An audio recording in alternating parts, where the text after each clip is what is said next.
Hey there Suns fans, it's 7-Footer from Bright Side of the Sun. I just wanted to put together a short video to show you some of my favorite point guards in college this year, especially with the March Madness tournament coming just around the corner. So I identified some of the players that I thought could really help the Suns this next coming season. And not all of these players are going to be in the NCAA tournament. We'll find that out later tonight with the official selection. But for now, I want you to take a look at these clips of these point guards and just see what you think.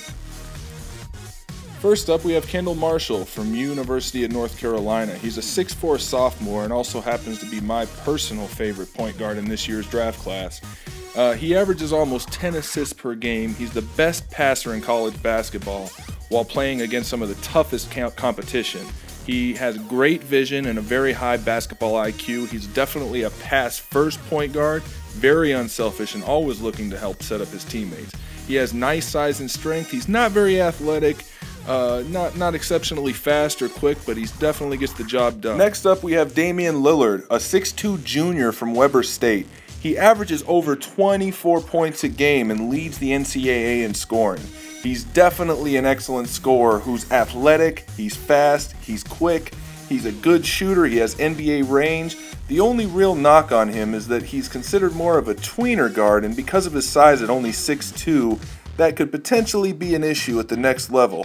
However, he really hasn't had much of an opportunity to show his point guard passing skills because he doesn't have a lot of talent surrounding him either.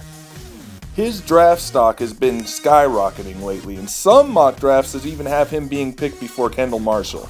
Personally, I doubt that's going to happen, but still, he's likely to go in the mid-first round, somewhere in that area, based on his scoring ability. He's definitely in the mold of a Derrick Rose or a Russell Westbrook.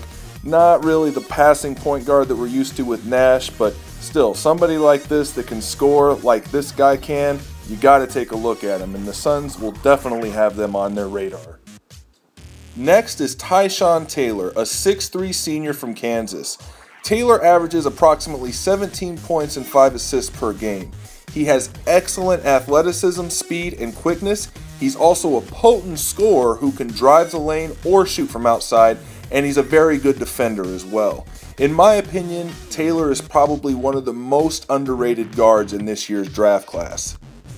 He did have some disciplinary issues in the past at Kansas, along with a very disappointing junior season to go along with it. I think that may have caused a lot of people to write him off a little bit prematurely. However, he's come back with a vengeance in his senior year and has really showcased his leadership skills on the court. I've been very impressed by Tyshawn Taylor this season, and I think he could easily be one of the biggest steals in this year's draft, especially if he slips into the second round like I've seen on some mock drafts so far. With a relatively weak point guard class in this year's draft, I think Taylor could give the Suns tremendous value in the second round, while allowing the Suns to focus on another position of need with their first round pick. Taylor is definitely someone to keep an eye on in this year's March Madness, as his performance in the NCAA tournament will likely have a big impact on his draft stock this summer. Next up is Tony Wroten from the Washington Huskies. Wroten is a little bit of a different type of point guard. He's 6'5", and he has great size. He's very strong and powerful, but he's been extremely raw this season and hasn't really fit into the traditional point guard role. On the other hand, he's very good at driving the lane and finishing in the paint, and he has tremendous upside. He's still very young with lots of potential as well. The biggest knock on Wroten is that he's actually not a very good shooter at all.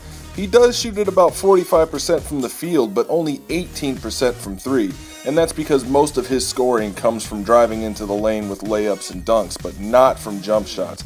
That's definitely an area of his game that he's going to have to improve. The other knock on Wroten is that he sometimes makes bad decisions with passing and shot selection, and he can also play out of control at times as well. He averages about 16 points and 5 rebounds a game. However, his 3.9 turnovers per game is higher than his 3.7 assists average, and that's something that could scare away a lot of potential suitors. But despite his relatively low assists, he's also shown the ability to be an excellent passer at times with very good court vision. So for Wroten, I think it's more a case of him just needing extra time to develop. He's only a freshman, and I think he could definitely benefit from another year in school. But if he does decide to come out, he'll likely be a late first round or early second round pick.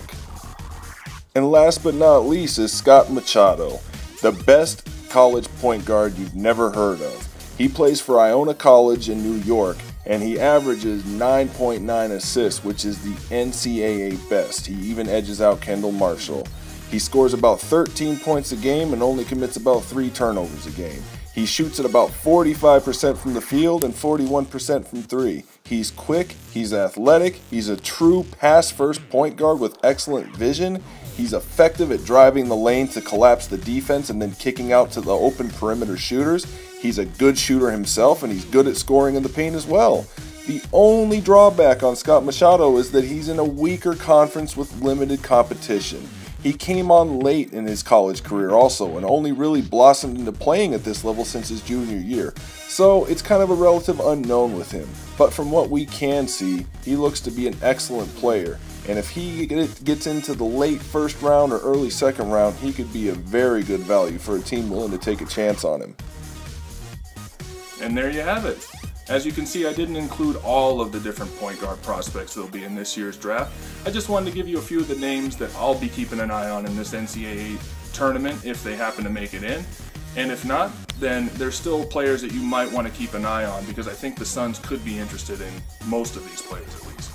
I'm going to do a couple more of these videos, one more for wings in the coming days and another one for big men that I also think could help out the Suns in the coming year. So until then, this is 7 Footer for Bright Side of the Sun, and I'll see you soon.